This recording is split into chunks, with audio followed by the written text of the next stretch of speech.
കണക്കുകൾ കൊണ്ട് കൃത്യസമയത്തിനുള്ളിൽ പാലം കടക്കുന്ന ബ്രിഡ്ജ് റിഡിൽ എന്ന് പറയുന്ന ഒരു കടങ്കഥയാണ് നമ്മളിന്ന് പറയാൻ പോകുന്നത്. നിങ്ങൾക്കെല്ലാവർക്കും തിരുവനന്തപുരത്തിൻ്റെ പ്രാന്തപ്രദേശമായിട്ടുള്ള കല്ലാർ എന്ന് പറയുന്ന വളരെ മനോഹരമായ സ്ഥലം അറിയാമായിരിക്കും. നമ്മൾ പോകുന്ന റോഡിൽ നിന്ന് കല്ലാറിന് കുറുകെ പാലം കടന്ന് അപ്പുറത്ത് പോയാൽ ട്രൈബൽ സെറ്റിൽമെൻറ്റിലേക്കൊക്കെ പോകാൻ പറ്റും. ഒരിക്കൽ ഒരു 4 ആൾക്കാർ ഈ ട്രൈബൽ സെറ്റിൽമെൻറ്റിൽ ഒരു മരുന്നുമായി ബന്ധപ്പെട്ട അന്വേഷണത്തിനായി കാട്ടിലേക്ക് കയറിപ്പോയി. 2 ഫോറസ്റ്റ് വാർഡന്മാരും 2 ഡോക്ടേഴ്സുമാണ് ഈ സംഘത്തിലുണ്ടായിരുന്നത്.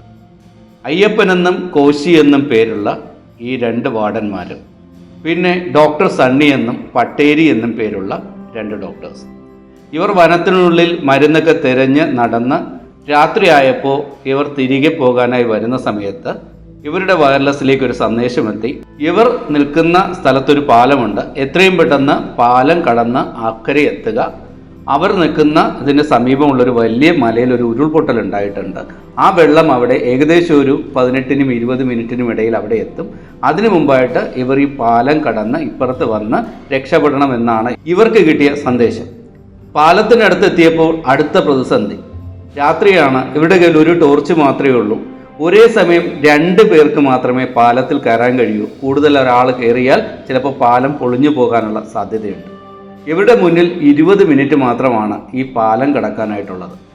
ഇതിൽ അയ്യപ്പനും കോശിയും എന്ന് പറയുന്ന ഈ ഫോറസ്റ്റ് ജോലി ചെയ്യുന്ന ആൾക്കാർക്ക് ഇത്തിരി വേഗതയിൽ സഞ്ചരിക്കാൻ കഴിയുന്ന ആൾക്കാരാണ്. അയ്യപ്പന് 1 മിനിറ്റ് കൊണ്ട് ഈ പാലം കടക്കാൻ കഴിയും. എന്നാൽ കോശിക്ക് 2 മിനിറ്റ് എടുത്താലേ ഈ പാലം കടക്കാൻ കഴിയുകയുള്ളൂ. കൂടെയുള്ള ഡോക്ടർ സണ്ണിക്കാണെങ്കിൽ 7 മിനിറ്റ് കൊണ്ടേ പാലം കടക്കാൻ കഴിയും. പട്ടേരി എന്ന് പറയുന്ന ഡോക്ടറിന് 10 മിനിറ്റ് കൊണ്ടേ പാലം കടക്കാൻ കഴിയും. ഇവർക്ക് 4 പേർക്ക് ഒന്നിച്ച് പാലം കടക്കാൻ കഴിയില്ല. മാക്സിമം 2 പേർക്ക് മാത്രമേ ഒരേ സമയം പാലം കടക്കാൻ കഴിയുകയുള്ളൂ. പിന്നെ പാലത്തിൽ കയറുമ്പോൾ ഇവരുടെ കയ്യിൽ പ്രകാശം ഉണ്ടായിരിക്കണം. വെട്ടം ഉണ്ടെങ്കിലേ കൃത്യമായി താഴെ വീഴാതെ ഇത് കടന്നപ്പുറത്ത് പോകാൻ കഴിയുള്ളൂ. ഇവർ തമ്മിൽ ആലോചിച്ച് കൃത്യമായ ഒരു വഴി കണ്ടെത്തി ഇവർ പാലം കടക്കുന്നതാണ് നമ്മൾ പറയാൻ പോകുന്നത്. ഇവർ എങ്ങനെയാണ്, എത്ര മിനിറ്റ് കൊണ്ടാണ് ഈ പാലം കടക്കുന്നത് അല്ലെങ്കിൽ കടന്നത് എന്നറിയാൻ നിങ്ങൾക്ക് ആഗ്രഹമുണ്ടെങ്കിൽ ഈ വീഡിയോ തുടർന്ന് കാണുക. ആദ്യം അയ്യപ്പനും കോശിയും ഒന്നിച്ച് ടോർച്ചുമായി പാലം കടക്കുന്നു. അയ്യപ്പന് 1 മിനിറ്റ് കൊണ്ടും കോശിക്ക് 2 മിനിറ്റ് കൊണ്ടും പാലം കടക്കാൻ കഴിയും. എന്നാൽ ഇവർ 2 പേരും ഒന്നിച്ച് കിടക്കുമ്പോൾ ഏറ്റവും കൂടുതൽ സമയമെടുക്കുന്ന കോശിയുടെ ടൈം മാത്രം നമുക്ക് കാൽക്കുലേറ്റ് ചെയ്യാൻ പറ്റുള്ളൂ. ഇവർ മരുകളെ എത്തിയത് 2 മിനിറ്റ് കൊണ്ടാണ്. ഇവർ അവിടെ എത്തിയ ഉടൻ തന്നെ അയ്യപ്പൻ ഒരൊറ്റ മിനിറ്റ് കൊണ്ട് പാലം തിരികെ കടന്ന് ടോർച്ചുമായി ഈ ഡോക്ടേഴ്സിൻ്റെ അടുത്തെത്തുന്നു. അപ്പോൾ ഡോക്ടർ സണ്ണിയും പട്ടേരിയും അവിടെയുണ്ട്. ഇവരുടെ കയ്യിൽ ടോർച്ച് കൊടുത്ത് അവരപ്പോൾ തന്നെ പാലത്തിൽ കയറി നടക്കാൻ തുടങ്ങുന്നു. ഇവർ അപ്പുറത്തെത്തിയപ്പോൾ 10 മിനിറ്റ് എടുക്കുന്നു. കാര്യം ഡോക്ടർ സണ്ണിക്ക് 7 മിനിറ്റ് കൊണ്ട് പാലം കടക്കാൻ കഴിയുമെങ്കിലും ഡോക്ടർ പട്ടേരിക്ക് 10 മിനിറ്റ് കൊണ്ടേ പാലം കടക്കാൻ കഴിയുള്ളൂ. അപ്പോൾ ഇവർ കൃത്യമായി അപ്പുറത്തെത്തിയപ്പോൾ 10 മിനിറ്റ് എടുക്കുന്നു.